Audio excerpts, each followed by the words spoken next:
Hi hello నమస్తే, this is Suvarna. Welcome to Suman TV. ఈరోజు నాతో పాటు స్టూడియోలో ఉన్నారు స్పిరిచువల్ గురు అనంత సాయి కృష్ణ గారు. సో గత కొన్ని సంవత్సరాల నుంచి ఈ ప్రొఫెషన్లో ఎంతో మందికి ఈ ప్రొఫెషన్ మీద ఉన్నటువంటి ఇంట్రెస్ట్, అలాగే దీనివల్ల మన లైఫ్లో వచ్చే చేంజెస్ గురించి చాలా క్లియర్గా ఎక్స్ప్లెయిన్ చేస్తున్నారు. గత కొన్ని రోజుల నుంచి కూడా సుమన్ టీవీలో చాలా వీడియోస్ చేస్తూ ఉన్నారు. సో ఈ రోజు ఏ విషయాలు డిస్కస్ చేయబోతున్నారు అనేది ఆయన మాటలను అడిగి తెలుసుకుందాం. సో హాయ్ అనంత సాయి కృష్ణ గారు.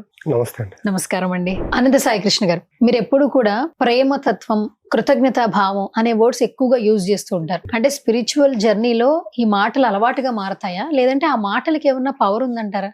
ఖచ్చితంగా అండి. ఈ మాటలకు మనకు తెలియకుండా అంత ఇంపాక్ట్ ఉంటుంది, అంత పవర్ ఉంటుంది. ఇప్పుడు చూడండి, మనము ఏదైతే ప్రతిరోజు నిత్యం మన జీవితంలో మనము ఉదయం నిద్ర లేచినప్పటి నుండి రాత్రి నిద్రపోయే వరకు మన లైఫ్ లోకి ఎన్నో వస్తుంటాయి వస్తువులు. అలాంటి వాటన్నింటికి మనకు ఎరుక లేకోకుండా ఇప్పుడు వాడుతూ ఉంటాము. అలా కాకుండా ఎప్పుడైతే కృతజ్ఞతా భావంతో తీసుకున్న ప్రతి దాన్ని తీసుకునేటప్పుడు కృతజ్ఞతా భావంతో తీసుకున్నాం అనుకోండి, రెట్టింపయ్యావు మన లైఫ్ లోకి వస్తాయి.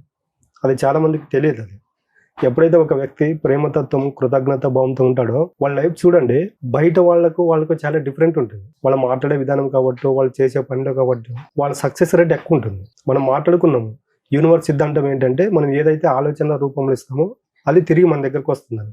ఇప్పుడు మనం చూసే ప్రతి దగ్గర ప్రేమతత్వం ఉన్నప్పుడు మన యొక్క వ్యక్తిత్వం ఎలాగుంటది? ప్రేమతత్వంగానే ఉంటుంది. తీసుకున్న ప్రతి దానికి కృతజ్ఞత భావంతో ఉన్నప్పుడు అది కూడా అంతే. అలాంటప్పుడు మన యూనివర్స్ లో కూడా మన ఆలోచనలు ఎలాగెళ్తాయి? ప్రేమతత్వంతో, కృతజ్ఞత భావంతో కూడినటువంటి ఆలోచనలు బయటకు వెళ్తాయి. అలాంటప్పుడు ఏం చేస్తుందంటే దానికి సంబంధించిన రిజల్ట్ మన దగ్గరకు రావడం జరుగుతుంది. ఓకే, మరి మీరు చాలా సందర్భాలలో డబ్బు పట్ల కృతజ్ఞతా భావంతో ఉండాలి, ప్రేమతత్వంగా ఉండాలని చెప్తుంటారు. ఇప్పుడు పర్సన్ టు పర్సన్ అంటే ప్రేమ చూపించగలం, కృతజ్ఞత చూపించగలం. డబ్బు మీద ఎలా చూపిస్తాం అసలు? అది చాలా మందికి డౌట్ అదేనండి. ఇప్పుడు మీ దగ్గర మొబైల్ ఉంది, మొబైల్ డబ్బు పెట్టి కొనుక్కుంటే మీ దగ్గరకు వచ్చిందా, మొబైల్ వచ్చింది? అంతే, డబ్బులు పెట్టుకుంటే వచ్చింది.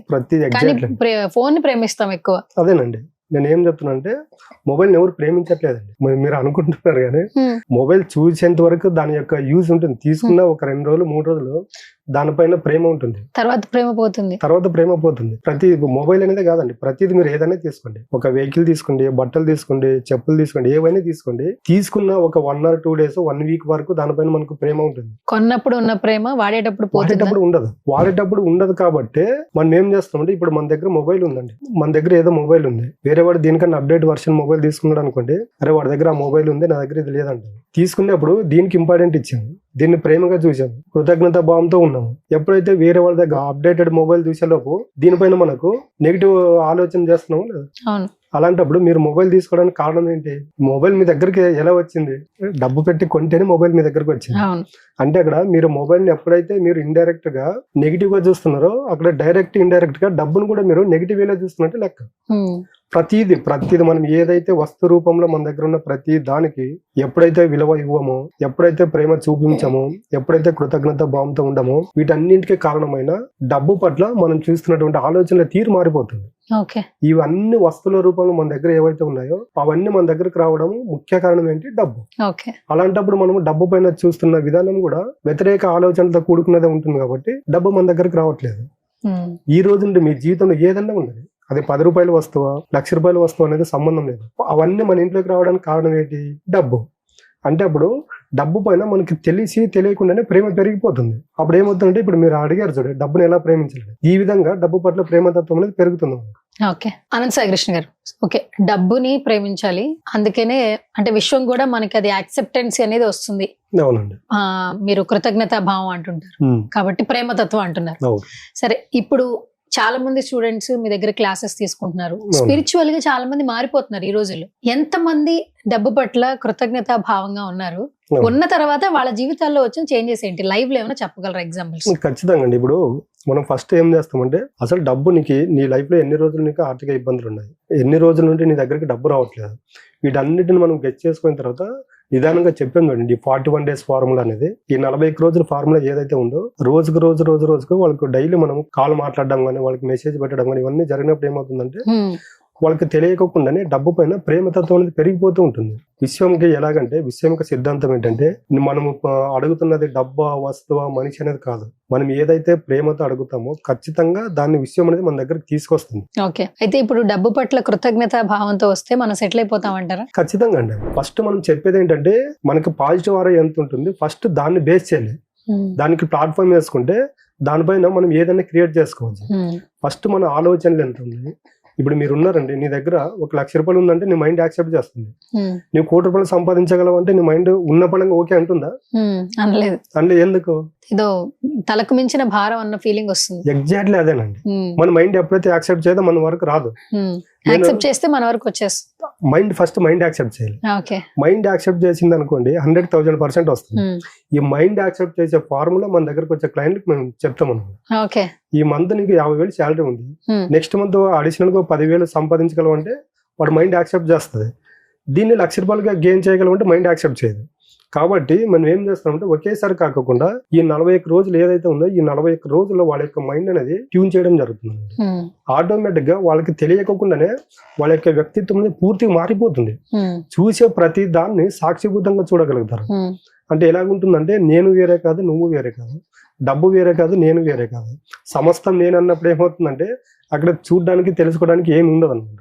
ఓకే, ఇప్పుడైతే ప్రేమతత్వంగా డబ్బు మీద ఉన్న కృతజ్ఞత భావంగా డబ్బుతో మింగిలైనా ఖచ్చితంగా మన లైఫ్ లో చేంజెస్ వస్తాయి అంటారు మీరు? ఖచ్చితంగా వస్తాయండి. బట్ మనం ఏం చేయాలంటే 41 రోజులు దీక్ష అనేది వదలకూడదు. 41 days కంపల్సరీ 100% అండి. మన మైండ్ యాక్సెప్ట్ చేయడానికి 41 రోజులు అవుతుంది. మనం అదే పనిగా దానిపైన కూర్చున్నాం అనుకోండి 41 రోజులు కూడా టైం తీసుకోదు. బట్ మనం ఏం చేయాలంటే సాధన చేయాలి. మన దగ్గరకు వచ్చే వాళ్ళకి కూడా మేము చెప్పే ఫస్ట్ మాట కూడా అదేనండి. మీరు 41 రోజులు మేము ఏదైతే చెబుతామో దాన్ని ఫాలో అవుతారంటే మేము యాక్సెప్ట్ చేస్తాం మిమ్మల్ని అని చెప్పేస్తాం. వాళ్ళు చేసి ఒక 1 week 10 days చేసిన తర్వాత వాళ్ళు చేయకోకుండా రిజల్ట్ రాలేదనుకోండి వాళ్ళకి బాగోదు, మాకు బాగోదు. నేను ఏదైతే చెప్తానో దాన్ని 100% 41 days ఫాలో అవుతే మాత్రం ఖచ్చితంగా వాళ్ళ యొక్క ఆర్థిక ఇబ్బందులు కావచ్చు, రిలేషన్ పరంగా ప్రాబ్లమ్స్ కావచ్చు, హెల్త్ ప్రాబ్లమ్స్ కూడా క్యూర్ అవుతాయి. అనంత సాయి కృష్ణ గారు, స్పిరిచువల్ గానే బట్ పంచభూతాల గురించి కాదు, కరెంట్ నో జరుగుతున్న కొన్ని సిచ్యువేషన్స్ గురించి ఒక క్వశ్చన్ అడుగుతాను. స్పిరిచువల్ గా మారిపోతే ఏంటంటే ఒక పాజిటివ్ ఆరా వస్తుంది, నెగిటివ్ ఆరా అనేది దగ్గరికి రాదు అని చెప్తుంటారు.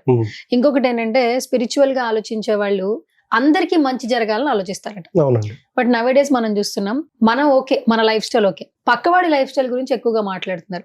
అంటే మన సెటిల్ అవ్వకపోయినా పర్లేదు, వాడు ఎలా సెటిల్ అయిపోతున్నాడు, వాడు ఎలా కార్లు కొంటున్నాడు, వాడు ఎలా లైఫ్ నంత హ్యాపీగా లీడ్ చేస్తున్నాడు, వాడిని ఎలాగైనా ఏదో ఒకటి చేయాలి అంటే ఏదో ఒకటి చేయాలని వాళ్ళ గురించి ఆలోచించడం అనేసి పక్కవాడి గురించి ఆలోచించే సిచ్యువేషన్స్ లో మనం రైట్ నౌ బ్రతుకుతున్నాం. నిన్న చూడండి ఫ్లైట్ జరిగిన ఘటన ప్రతి ఒక్కరిని కలిచివేస్తుంది. ఏదో ఒక ప్రయాణంలో కలిసిన కొంతమంది సాఫీగా వాళ్ళ యొక్క గమ్యానికి చేరుకుంటారు అనుకుంటే 241 మంది చనిపోయారు. అక్కడ ఉన్నటువంటి కాలేజీలో భోజనం చేస్తూ ఉన్నటువంటి 34 మంది మెడికల్ స్టూడెంట్స్ చనిపోయారు.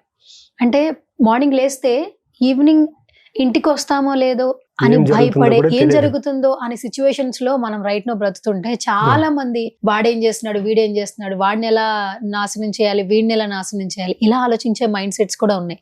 సో యాజ్ ఎ స్పిరిచువల్ గురువుగా పాజిటివ్ ఆరాస్ గురించి కానీ ఇప్పుడు జరుగుతున్న సంఘటనల గురించి కానీ చెప్పాలంటే ఏమైనా చెప్తారా? నేను అదే చెప్తున్నా కానీ ఇప్పుడు మీరే అడిగారు ఎప్పుడు ఏది జరుగుతుందో తెలియదు. కాబట్టి ఈ కొద్ది సమయంలో ఎదుటి వాళ్ళ పైన ఈర్ష్య, ద్వేష, పగ, ప్రతీకారాలు కాకుండా ఈ ప్రేమతత్వము, కృతజ్ఞత భావంతో ఉన్నాం అనుకోండి, మనకు బయట ఇచ్చే రెస్పెక్ట్ పెరుగుతుంది, మనకు పీస్ ఆఫ్ మైండ్ ఉంటుంది. కాబట్టి ఒక వ్యక్తిని మనం చెప్పేది ఏంటంటే ప్రతి ఒక్కరి పట్ల వాళ్ళ దగ్గర ఉన్ని లేకపోని ప్రతి ఒక్కరిని మనం ఒకే దూరంలో చూడాలి. ఉన్నవాడిని ఒక రకంగా, లేని వాడిని ఒక రకంగా చూడడము, మనకన్నా డబ్బు ఉన్న వాళ్ళ పైన ఈర్ష్య, ద్వేష, పగ, ప్రతీకారాలు ఉండడము, మనకన్నా తక్కువ ఉన్న వాళ్ళు అవమర్యాదగా ప్రవర్తించడము, ఇవన్నీ వ్యక్తులు మానేయాలండి. ఇప్పుడు మీరే చెప్పారు 241 మంది ఎక్స్పెక్ట్ చేశారా ఫ్లైట్ ఇలా జరుగుతుందని? ఈ గ్యారంటీ లేని జీవితంలో చిన్న చిన్న పిల్లలు ఉన్నారండి. అవునండి, ఈ గ్యారంటీ లేని జీవితంలో మనిషి ఆనందంగా జీవించడానికి ప్రయత్నించాలి. వచ్చిన ప్రతి దాని పట్ల ప్రేమతో ఉండాలి ఎప్పుడే కానీ.